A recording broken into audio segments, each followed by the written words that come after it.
Un voyage de l'hindouisme à la croix. Une chirurgie cardiaque révolutionnaire qui offre une seconde chance aux enfants et des bénévoles qui érigent une église au Pérou. Ces histoires inspirantes et bien d'autres maintenant sur ANN.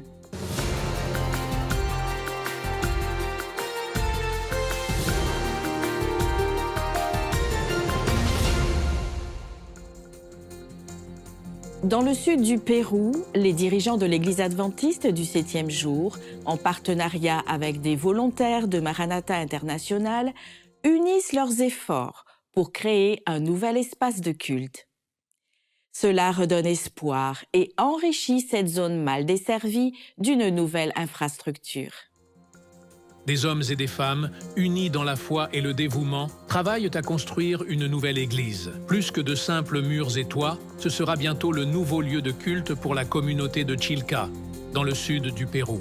Des dirigeants de l'Union de fédérations adventistes du lac aux États-Unis ont littéralement mis la main à la pâte pour concrétiser cette vision. Des bénévoles du monde entier collaborent pour construire la toute nouvelle église pour la congrégation qui se réunissaient auparavant dans une maison. Ils pourront désormais louer Dieu avec plus de confort et de commodité.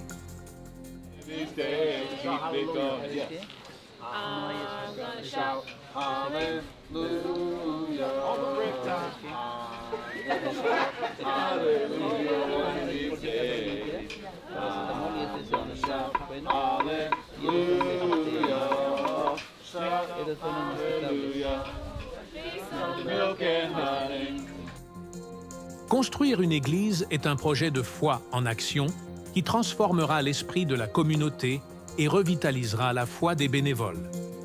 Bien que la plupart d'entre eux n'aient jamais posé des aglos auparavant, ils ont décidé de suivre une formation et de se mettre à la tâche, motivés par le besoin et la simplicité des habitants du village. Les bénévoles ont été particulièrement impressionnés par la passion de la congrégation de Chilca. Même sans un endroit approprié pour se réunir, leur foi n'a jamais faibli, bien au contraire. L'église presque terminée est un témoignage de foi et de persévérance. Les villageois de Chilca, au Pérou, avaient longtemps prié pour un lieu de culte. Leurs prières ont été exaucées grâce au projet Amigo, une initiative des volontaires de Maranatha International, une organisation à but non lucratif qui travaille aux côtés de l'Église adventiste du 7e jour. Un livre et un film ont ouvert un chemin de découverte pour Dave, un homme originaire de l'Inde. Attiré par la lumière de la vérité, il a visité l'Église adventiste à Vienne, en Virginie, aux États-Unis, où il a découvert un message qui a transformé sa compréhension du monde. Explorons son parcours de l'hindouisme à la croix. Dave est un Indien de tradition religieuse hindoue. Dave m'a dit qu'il avait vu ce film et qu'il y est allé parce qu'il avait reconnu, je pense, le nom d'Ellen White d'un des livres que je lui aurais donné par hasard un jour.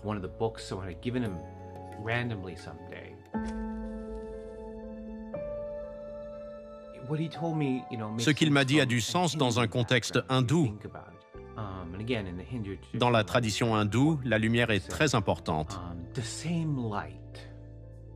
Il a dit, la même lumière que j'ai vue provenant du livre, je l'ai ressentie dans la bande-annonce. Et donc je suis allé voir le film et j'ai vu cette même lumière.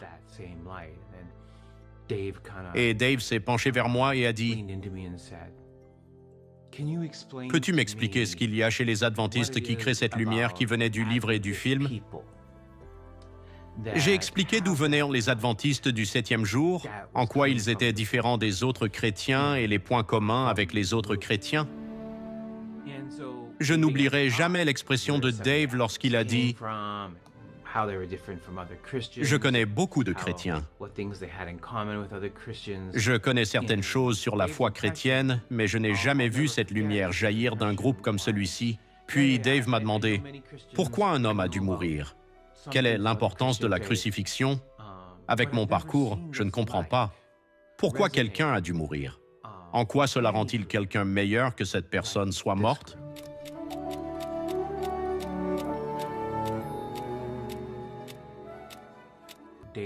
M'asseoir avec Dave et lui expliquer le but de la croix et le sacrifice de Jésus,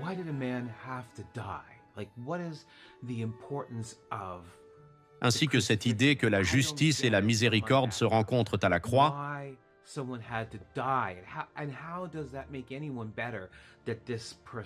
était une magnifique expérience pour moi.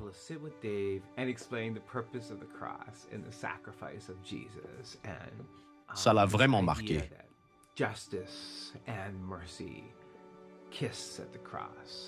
Le sabbat suivant, Dave a commencé à venir à l'église pour le culte.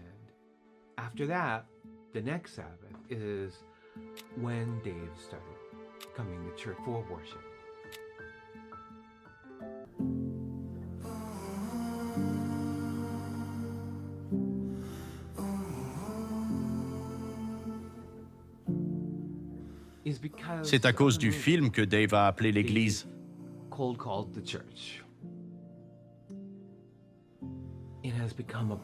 Il fait partie de notre communauté, même s'il n'est pas encore un membre.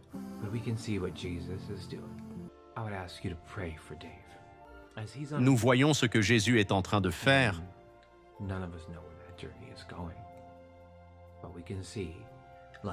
Priez pour le parcours de Dave, personne ne sait où ça le mènera.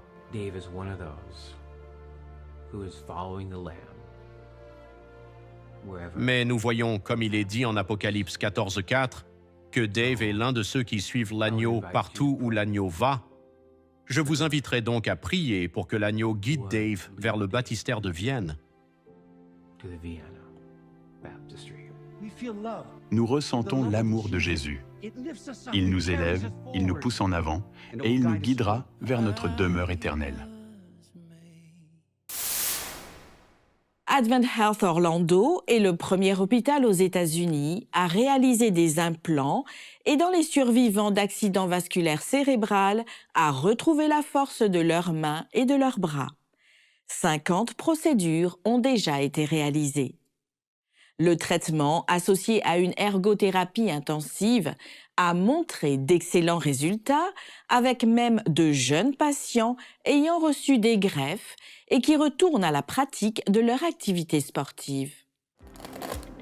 Je n'arrivais pas à faire des petites choses comme tourner mon poignet. Vivistim aide mon cerveau à recréer de nouvelles façons de faire ces choses.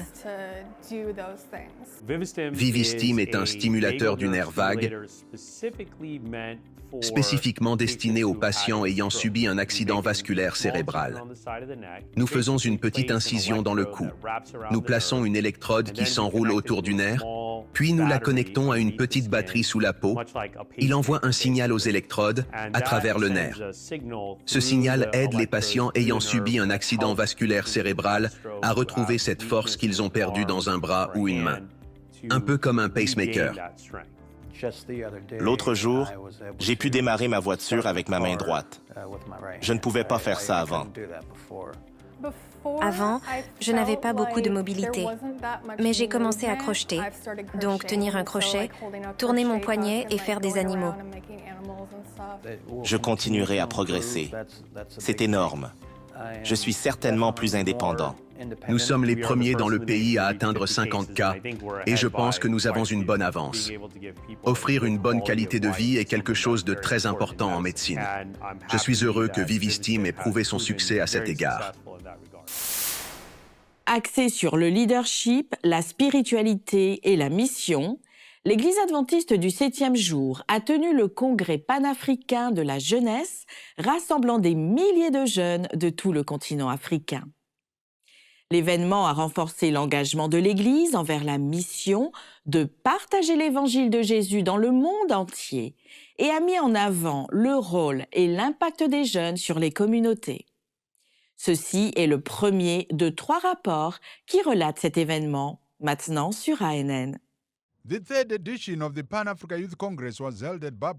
La troisième édition du Congrès de la jeunesse panafricaine s'est tenue à la prestigieuse université Babcock au Nigeria, dans la division du centre-ouest de l'Afrique, réunissant environ 3000 jeunes.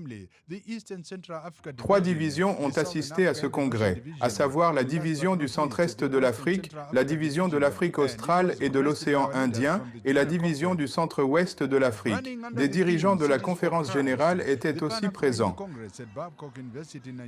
Sous le thème « Des villes pour Christ », ce congrès a été témoin d'un kaléidoscope de couleurs et de traditions, alors que des participants de divers pays ont présenté leurs identités culturelles uniques.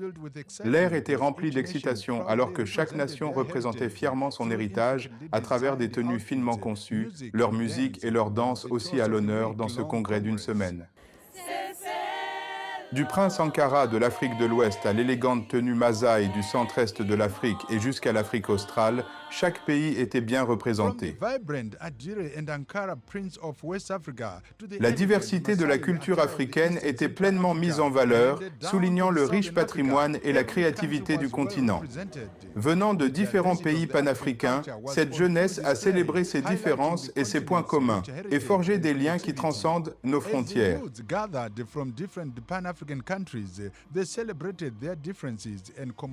Les célébrations de la journée culturelle ont servi de rappel poignant de l'esprit panafricain qui met l'accent sur l'unité, la solidarité et le progrès collectif. Les intervenants locaux et internationaux ont honoré cette occasion propice avec des dizaines d'ateliers conçus pour équiper et affiner les compétences de nos jeunes. La Commission sur la foi et la science est une combinaison de plusieurs entités de la Conférence générale et de nos écoles à travers le monde. Nous avons l'Institut de recherche biblique, l'Institut de recherche en géosciences, le département de biologie de la Terre et des sciences de Loma Linda et l'Université Andrews. An in Death est un podcast qui explore des questions actuelles à travers des discussions avec des professionnels de l'Église adventiste du 7e jour. Dans cet épisode, l'animateur Sam Neves s'entretient avec Anthony Kent, secrétaire associé de l'Association pastorale de la Conférence générale sur les normes bibliques de conduite et la discipline de l'Église. Écoutons quelques points forts de cet entretien. Nous avons des normes bibliques pour devenir membre de l'Église adventiste. Donc, si quelqu'un décide de vivre en dehors de ces normes bibliques, il s'exclut par définition de cette adhésion. Pourquoi est-ce important? Intégrité. L'intégrité des membres de la communauté. L'harmonie est vraiment importante. Et la disharmonie est une situation douloureuse. En réalité, tout cela a commencé en Genèse 3. Quand Adam et Ève se sont opposés à Dieu, la réponse de Dieu, sa discipline était incroyablement aimante. Il est allé à leur recherche et il les a appelés pour les trouver. Il s'agit de cette pratique de discipline. La rédemption. Exactement. Le mot lui-même est étroitement lié au discipulat. Il s'agit de prendre soin, d'aider à croître, de nourrir, de protéger. C'est vouloir que les gens soient sauvés et qu'ils le soient pour toujours. Pour visionner l'épisode complet et d'autres vidéos explorant plus en profondeur la foi adventiste du 7e jour et son histoire, visitez la chaîne officielle sur YouTube. Le Centre universitaire adventiste de Sao Paulo, l'UNASP, a reçu l'accord pour démarrer son master professionnel en communication. Cet accord a été délivré par le ministère de l'Éducation et de l'Association d'accréditation adventiste, la plus haute instance éducative de l'Église adventiste du 7e jour. Avec un accent portant sur 2 domaines, technologie, organisation et innovation et médias, culture et société, le programme de master offre un enseignement pratique et avancé. Pour ceux qui sont intéressés, l'université publiera bientôt les détails des candidatures. Alors que l'éducation progresse, la santé est également une priorité pour l'Église adventiste. L'UNASP a ainsi franchi une étape importante en organisant son premier examen d'entrée pour le programme de médecine. L'objectif est de former des médecins qui, au-delà de leur intégration sur le marché du travail, contribueront également à l'orientation missionnaire médicale de l'Église. La santé a toujours été un pilier majeur pour l'Église adventiste et le programme de médecine de l'UNASP s'intègre dans cette histoire continue.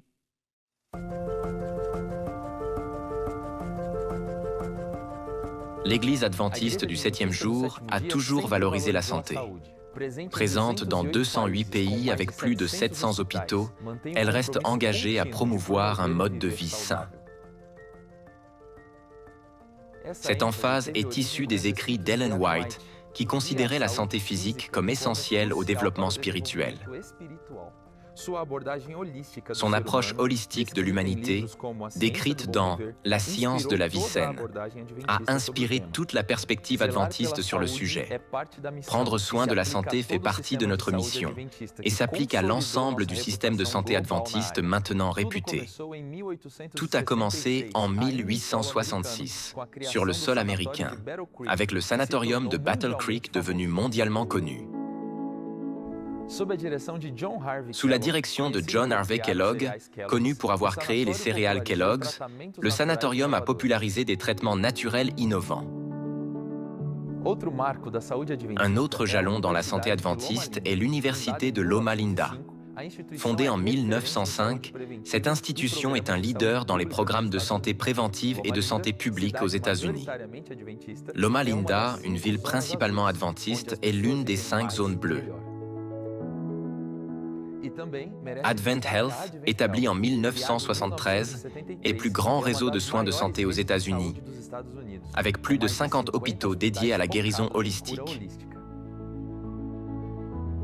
En Amérique du Sud, le système de santé adventiste comprend des hôpitaux, des cliniques, des écoles et des usines de production d'aliments sains. En 1922, Leo et Jesse Halliwell, médecins missionnaires américains, ont servi plus de 250 000 habitants le long des rivières Negro, Solimon et Amazon. Ils ont traité des maladies tropicales et ont établi le réseau de santé adventiste dans le pays. En 1956, Leslie Scofield a utilisé des bateaux pour aider la population mal desservie de la vallée du São Francisco et a établi un système de santé dans le nord du Minas Gerais, connu sous le nom de Projet Montes Claros. Ce travail a inspiré la création du système de santé unifié, qui est le système de santé publique le plus complet au monde. Aujourd'hui, Adventist Health au Brésil gère 5 hôpitaux, 3 unités hospitalières auxiliaires, 2 cliniques médicales et 3 centres de vie saine. Avec 900 lits, nous arrivons à plus de 300 000 admissions hospitalières et 1,6 million de visites ambulatoires chaque année.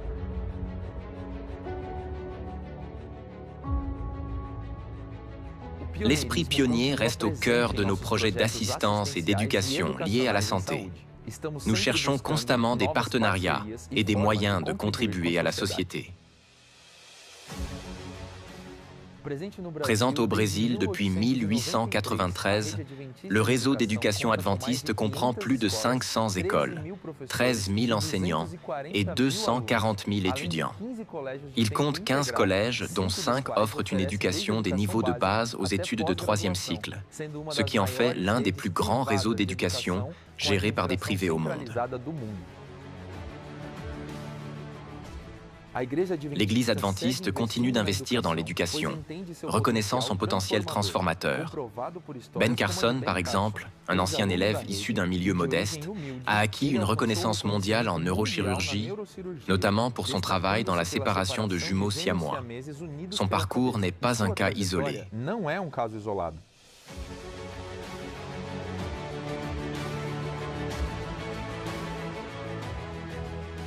Notre mission reste la même, Préparer les individus à être des ambassadeurs d'un message qui promeut un mode de vie sain et équilibré, soutenant le bien-être physique, mental et spirituel.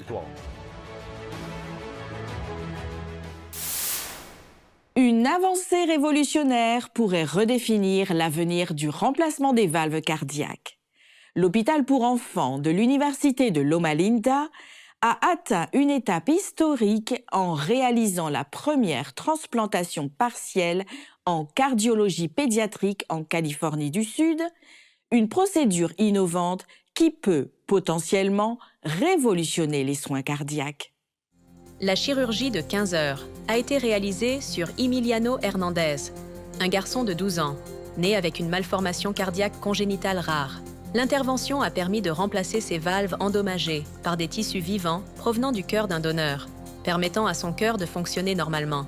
Cette approche innovante offre des avantages à long terme, y compris une valve en croissance qui réduit les futures interventions chirurgicales, l'absence de besoin d'anticoagulants à vie et une disponibilité accrue des donneurs.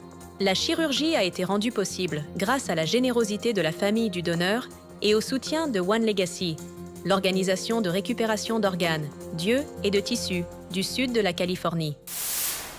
Nous continuons à partager les dernières informations sur la mise en œuvre mondiale du nouveau programme de l'École du sabbat pour enfants, introduit cette fois dans la région sud-américaine. Le programme Vivant en Jésus, conçu pour les nouvelles générations, a été présenté à Buenos Aires, en Argentine, lors d'une réunion du département des enfants de l'Église adventiste du 7e jour. L'événement, qui a formé des responsables de la mise en œuvre du programme, a rassemblé des personnes de 7 pays d'Amérique du Sud et d'autres régions du monde. Le programme couvre les 28 croyances fondamentales adventistes et introduit de nouveaux éléments musicaux. Cette formation a été présentée par Nina Acheson, directrice du programme et principale conceptrice de Vivant en Jésus. Elle a souligné l'importance du programme pour renforcer la relation des enfants avec Jésus et promouvoir la transformation du cœur, de l'esprit, de l'âme et des mains à travers la Bible. Dans une prochaine vidéo, Nina fournira un bref résumé du programme Berceau, conçu pour les enfants de 1 à 3 ans. Que pouvez-vous attendre du programme Vivant en Jésus pour la section Berceau? Dans les guides pour les enfants, vous trouverez une histoire hebdomadaire répétée chaque jour. Des activités à réaliser tout au long de la journée pour appuyer l'histoire biblique et un message spirituel pour les parents. Et d'anciennes chansons sont réenregistrées et accessibles aux moniteurs sur le site web Vivant en Jésus. À l'école des boîtes sensorielles encouragent la collaboration et le jeu libre pendant que les parents arrivent et interagissent. Des nouvelles et d'anciennes chansons. Le programme trimestriel est utilisé chaque semaine, à l'exception de courtes interactions sur des histoires bibliques, d'un article de la boîte nature et d'un travail manuel différent chaque semaine. Un modèle de travail manuel sera proposé. Ce programme aidera nos enfants à connaître et à aimer Jésus afin de devenir vivants en lui. La traite des êtres humains s'intensifie pendant les grands événements comme le Super Bowl, ce célèbre championnat de football américain qui s'est récemment tenu aux États-Unis. ADRA met en garde contre cette réalité alarmante. Avec 50 millions de victimes dans le monde, la traite des êtres humains est une menace croissante. Elle touche particulièrement les femmes et les enfants. Lors d'événements à forte affluence comme le Super Bowl, les trafiquants exploitent une grande concentration de personnes pour piéger des personnes vulnérables. En 2024, plus de 113 000 victimes ont été identifiées aux États-Unis. ADRA, l'agence humanitaire adventiste, travaille pour alerter et protéger, comme elle l'a fait lors du dernier Super Bowl. La traite des êtres humains implique l'exploitation d'individus, souvent par fraude ou coercition, à des fins comme le travail forcé, la prostitution et le trafic d'organes. Les signes d'alerte chez les victimes incluent une peur excessive des autorités, un manque de documents et des conditions de vie dégradantes. Reconnaître ces signes peut sauver des vies. Rejoignez ADRA dans la lutte contre la traite des êtres humains et aidez à créer un monde plus sûr pour tous. La communauté adventiste Fakel à Moscou a célébré une étape importante pour 4 personnes. elles ont commencé un nouveau chapitre de leur vie après être arrivées en Russie depuis Cuba. La connexion de la communauté avec les nouveaux arrivants cubains a commencé il y a 2 ans, menant à la formation d'un groupe de soutien dirigé par Lucie, un membre de l'Église adventiste. L'année dernière, une jeune femme de Marbella a décidé de se faire baptiser, inspirant ainsi d'autres à faire de même. Grâce à leur dévouement et leur résilience, 4 personnes, Alexander, Amanda, Lisney et Lismer, se sont engagées à vivre pour Christ par le baptême. Malgré les défis de l'adaptation à un nouveau pays, ils continuent de grandir et de s'intégrer avec le soutien de la communauté qui accueille de nouveaux arrivants. À Sanford, en Floride, des histoires de service et d'impact ont été partagées lors d'un rassemblement mondial organisé par les volontaires de Maranatha International. Cet événement a mis en lumière des projets missionnaires qui transforment des vies dans le monde entier. Tout en menant ces opérations de manière indépendante, Maranatha collabore avec des communautés locales pour construire des églises, des écoles et des puits. L'église de Spring Meadows est profondément engagée dans le service missionnaire, avec des membres ayant servi dans divers pays d'Afrique et d'Asie, Laura Noble. Oratrice invitée et responsable des relations avec les donateurs pour Maranatha, a inspiré le public en demandant comment leurs actions aujourd'hui pourraient affecter l'avenir. Elle a souligné les efforts de Maranatha, accouplés à ceux de l'école adventiste de Kajiado au Kenya, qui aide à protéger les filles, et leur travail au Mozambique, où ils ont foré 700 puits pour répondre aux défis éducatifs et d'accès à l'eau noble, a également évoqué un moment clé, en 1992, lorsque Maranatha a été chargé de construire 25 églises en République dominicaine. Cette décision audacieuse a conduit à une croissance significative du nombre de membres. Maranatha construit plus de 1600 églises certaines années. Les volontaires de Maranatha International, un ministère à but non lucratif, continuent d'encourager le travail missionnaire mondial pour un impact positif et durable. D'une formation innovante de Radio Web au Ghana à une mission éducative qui transforme des vies au Nigeria, voyons maintenant comment l'Église adventiste s'efforce de répandre le message d'espoir en Jésus à l'échelle mondiale. Une formation de Radio Web à Accra, au Ghana, a rassemblé des leaders des médias de 7 pays africains pour explorer comment les plateformes numériques peuvent renforcer l'évangélisation. Au Nigeria, Ayrton Kohler, secrétaire de la conférence générale de l'Église adventiste, a visité l'université Babcock, où plus de 12 000 étudiants se préparent à des carrières importantes et à un leadership centré sur le Christ. Au Ghana, il a également rencontré des leaders locaux et délivré un message puissant sur l'urgence de la mission. Il a souligné que répandre l'Évangile nécessite unité, dévouement et action immédiate. Beaucoup attendent la bonne nouvelle qui apporte sens et espoir à leur vie, a-t-il déclaré, rappelant à tous que la mission de l'Église dépasse les frontières et appelle à un engagement mondial. Un événement spécial se déroule-t-il dans votre communauté? Partagez vos photos, vos histoires ou vos vidéos en les envoyant à contact@adventiste.news. Votre histoire pourrait être présentée dans notre prochain épisode. Pour en savoir plus sur les croyances et la mission des adventistes du 7e jour, visitez adventiste.org. Et pour les dernières nouvelles du monde entier, rendez-vous sur adventiste.news.